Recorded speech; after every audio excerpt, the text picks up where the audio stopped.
Good morning everyone. ঘড়ির কাঁটা এখন 6:30 বাজে, কিন্তু আমার সকাল সকাল টিফিনটা রেডি হয়ে গেছে।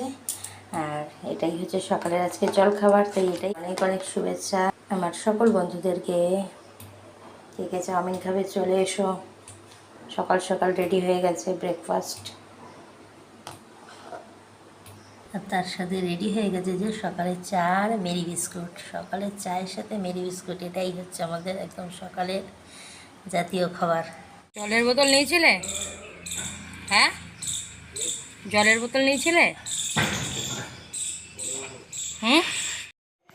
আর এতটাই তাড়াহুড়ো বন্ধুরা, আমি আর আপনাদের সামনে ক্যামেরার সামনে এসে আর ব্লগটা শুরু করতে পারিনি। যাই হোক, আপনাদের দাদাভাই বেরিয়ে যাচ্ছে, আর ও বেরিয়ে গেলে একটু বসে নেবো। এখন আর এত সকাল সকাল আর রান্না করব না, এখন তো 7টা বাজেনি, একটু বেলা করেই করব। বন্ধুরা, অনেক সময় পর আসলাম, একটা ভিডিওটা এডিট করছিলাম। আপনার দাদাভাই চলে যাওয়ার পর এত তাড়াতাড়ি আর রান্না করে কী করবো। আর দেখুন না, ঘুমিয়ে গেলে চোখ ঢুলু ঢুলু পড়তে বসে বইয়ের উপরেই ঘুমাচ্ছে। ওরে বাবা, কি চিন্তা, পড়ার এত চিন্তায় বইয়ের মধ্যে ঘুমিয়ে পড়ছে। শুনুন বন্ধুরা, এই কাণ্ড কারখানা। আর এই সকালে যে চাউমিনটা করেছে আমি সোনাকে এটাই দেবো। একটু গরম করে নিচ্ছি, সেই 7:30টার সময় করা। এর থেকে 7:30 বাজে একটু গরম করে। সোনা বাবার আবদার, একটু শসা পেঁয়াজ দিয়ে একটু সস দিয়ে দাও। ওকে এমনি চাউমিন খেতে চায় না, কিন্তু এইভাবে ওকে সাজিয়ে গুছিয়ে দিলে তবে একটুও খায়। দেন ঠিক আছে। পারফেক্ট। এ সাজানোটা 10-এ 10। এদিকে টিফিন খেয়ে ভাত বসিয়ে দিয়েছি, এদিকে ডিম আর সোয়াবিন একসাথে করবো। সাথে চিচিঙ্গাটা ভাজবো বেশ ভালো করে কেটে, আর ধুয়ে রেখে দিয়েছি জল ছড়াতে। এই চিচিঙ্গাটা রান্না করবো, এই হচ্ছে আজকে রান্না। ডিম আছে, এখন চিচিঙ্গাটা ভাজবো। কড়াইতে তেল দিয়ে দিলাম। এখন মনে হয় চিচিঙ্গাটা রান্না করবো, আমি সেরকম কিছুই দেবো না, শুধু জাস্ট একটু ফোড়ন দিয়েই ভেজে নেব। এই যখন একটা শুকনো লঙ্কাকে এভাবে কেটে নিয়েছি আর সর্ষে, এই দিয়েই আমি চিচিঙ্গাটা রান্না করবো।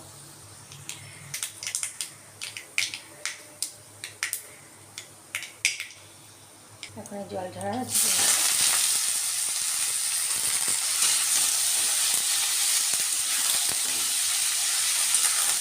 আর ওদিকে চিচিঙ্গা ভাজাটা তো বসিয়ে দিয়েছি, একটু ঢেকে দিয়েছি। আর এখন আমার জন্য একার জন্যই চা করে নিচ্ছি, কারণ আপনার দাদাভাই তো মর্নিং ডিউটি বেরিয়ে গেছে দেখলেন তো। আর আমার এই চা না খেলে, আবার তো বেরাবো এই রোদ্দুরের মধ্যে, চা না খেলে যাই হোক হবে না। তার জন্য আমি চাটা করে খেয়ে নিচ্ছি। এরপরে সোয়াবিনটা ডিমটা একসাথেই রান্না করব। আর এর মধ্যে দেখুন ভাতটা হয়ে এসছে, ভাতটাকেও নামিয়ে নেব।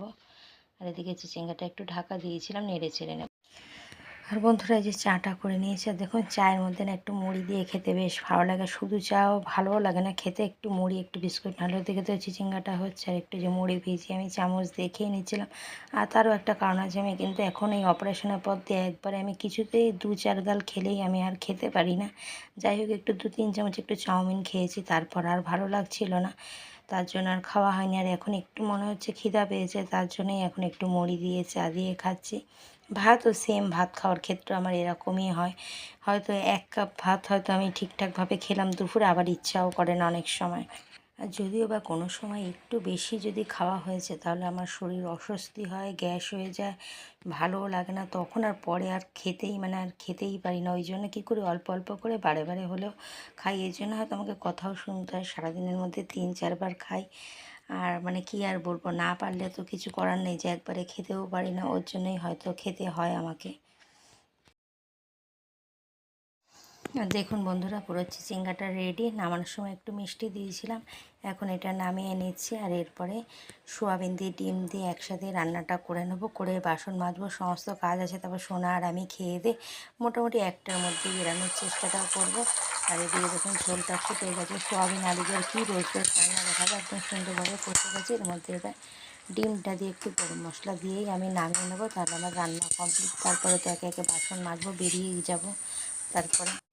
আর তারপর সমস্ত কাজ সেরে বেরিয়ে পড়েছিলাম তাড়াহুড়ো করে, এসে কিন্তু আর একটা 10-এর ট্রেন পাইনি। এখানে প্ল্যাটফর্মে বসে আছি, সে একটা 40-এর ট্রেন ধরবো, আর এদিক থেকে আর একটা ট্রেন বেরিয়ে গেল, আর ওদিকে আমাদের ট্রেনও ঢুকছে বন্ধুরা। তারপর তো আবার শিয়ালদায় গিয়ে আমরা ওদিক থেকে আবার ট্রেনে উঠি, বালিগঞ্জে যাব, সাউথ লাইনের ট্রেন। যাই হোক, আড়াইটের আবার ঘড়িটা দেখছি যে আড়াইটের ট্রেনটাও পেয়ে গেছি, তাড়াতাড়ি পৌঁছেও যাব টাইমের মধ্যে। তারপরে খেলার মাঠে এসে এত সুন্দর জবাটা ফুটেছে, আমি ভিডিও না করে পারলামই না। খেলার মাঠে এখানে নেটের মধ্যে দিয়ে না সুন্দরভাবে গাছগুলো লাগানো আছে, আর সেগুলোই টুকটাক যে সমস্ত গাছ আর ফুল আছে। এত সময় বসে বসে তো বোরিংই হতে হয়, কারণ সোনা বাবা খেলে আর কত গল্প ঘোরা আড্ডাও হয়, কিন্তু তার মাঝখানের ফুলগুলো আমার তো ভালো লাগার জিনিস, আমি সেটা একটু ভিডিও করে নিলাম আমার বন্ধুদের সাথে। বন্ধুরা সেই দুপুরে বেরিয়েছে, আর এখন ঘড়ির কাঁটা বাজে হচ্ছে 9:30। এই সমস্ত কাজ সেরে উঠলাম, আর ফোনেও চার্জ ছিল না। কি বলছো? আর ফোনেও চার্জ ছিল না, ওই জন্য এসে আগে চার্জে বসালাম। এখন স্নানই করলাম, আর জামা কাপড়গুলো কেচে দিলাম, আবার তো কালকে লাগবে। আর দেখি রাত্রে কী করি, একটু বসে নিই, 9:30 10টা 10:30 অবধি বসি, কারণ সকালে তারা নেই, একটা দাদাভাইয়ের ডিউটি আছে বেলাতে, তাই একটু বসে নিই। এবার ভাই, আর এখন ফোনটা একটু চার্জে বসিয়ে দিই। বন্ধুরা এই যে একটু বসেছিলাম, এখন 10:30 বাজে, চলে আসলাম আটা মাখতে। এখন আগে আটাটা মেখে নিই, আর এদিকে আমটাও ভিজিয়ে রেখেছি। বন্ধুরা আটাটা মাখতে আসলে আমি তখন দেখলে একটু জাস্ট শেয়ার করলাম, আর ফোনটা একটু কাজ করছিলাম থেকে আর শেয়ার করতেও পারিনি। আর এখন এই যে বেলে নিচ্ছি, আর যেহেতু কড়াইতে ভাজবো ডিম, আর আজকে ইচ্ছা করলো না যে চাটুটা বের করতে, তার জন্য ভাবলাম কি যে কড়াইতেই যখন ডিমটা ভাজবো, যে কড়াইতেই রুটিটা করে নেব। তার জন্য রুটি এদিকে বেলছি, আর ওদিকে আপনার দাদাভাই বলছিল যে এত রাত্রে আসলে কাজটা সেরে উঠলে 9:30 বাজে রুটি কটা কিনে আনলে তো আনা যায়, সেখানে হয়তো 10টা রুটি আনলো 50 টাকা, 50 টাকার আটা আনলে আমার 3টে দিন হবে। আমি ওই জন্য সেই হিসাব করে আমরা হিসাব করে সারাটা মাস তো চলতে হবে না, মাইনের পয়সা হিসাব করে না চললে তো সংসারে হয় না। তারপর তো এক্সট্রা আরও টুকিটাকে খরচ আছে, এদিক ওদিক যাওয়ার থাকলে সবই এর কমতি পয়সার মধ্যে দিয়েই করতে হয়। তা রোজই তো করতেই হবে, যখন একান্ত একদম না পারে শরীর দেয় না তখন হয়তো একটু আনি, কিন্তু যত সময় চেষ্টা করি যে না আনারই।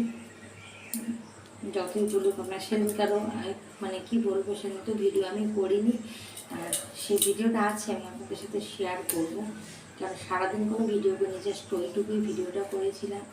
যে সেদিনকারও বলছি, সেদিনকার হঠাৎই শরীরটা ভালো লাগছিল না, অনেকদিন পর বেরিয়েছি, তারপরের দিনটা এবারে আমি বললাম যে রাত্রিবেলা যে আমি কিছু করবো, ওটা শোনা বলছে না তুমি করতে পারবে না, ওই সোনাকে স্কুলে দিয়ে আনে আসা করছে, তুমি কিছু কিনে আনো। তোমার দাদা ভাই বলছে তাহলে আর কী কিনে আনবো, সোনাও মোমো পছন্দ করে, গরমে সেরকম খেতে ইচ্ছে করছে না, পরে তো আম আছে, বলছে তাহলে একটু হালকা করে রাখতে মোমো। সেই মোমোটা এনে এত মানে চিকেন মোমো এনেছে, সোনা যেহেতু চিকেনটা খেতে ভালোবাসে, চিকেন মোমো এনেছে, সে চিকেন মোমোর মধ্যে স্টাফিং হচ্ছে সয়াবিন, আর কি বিচ্ছিরি গন্ধ, মানে রাত্রের খাওয়াটাই পুরো নষ্ট হয়ে গেছে, এই হয়েছে অবস্থা। এখন রুটিগুলো সেঁকে নিই, আর এই যে 1 ঘন্টা রেস্ট নিয়ে নিলাম। আর এটা হচ্ছে একটা কিন্তু ঘরের খাবার, মানে একটা শান্তির খাবার, আনহাইজিনিক খাবার। আমার তো মনে হয় 1 ঘন্টা রেস্ট নিয়েছি, 10:30টায় আসলাম, মোটামুটি আমার 11টা 10-এর মধ্যেই আমার রাত্রের খাবার হয়ে গেল। গরম গরম রুটি, আর সাথে তো ডিম ভাজালে আর কি চাই। আমার সোনা বাবা তো খুবই পছন্দের একটা খাবার, শুধু ওকে একটু সস দিতে হবে। আর এখন একে একে 3-4 জন্য ডিমটা ভেজে নিচ্ছি, এরপরে থালাটা গুছিয়ে নেব। বন্ধুরা আজকে সারাদিনের কাজকর্ম, বাইরে বেরানো, সমস্ত কিছু ব্লগটা আপনাদের কীরকম লাগলো অবশ্যই কিন্তু কমেন্ট করে জানাবেন। ভালো লাগলে লাইক কমেন্ট শেয়ার করবেন।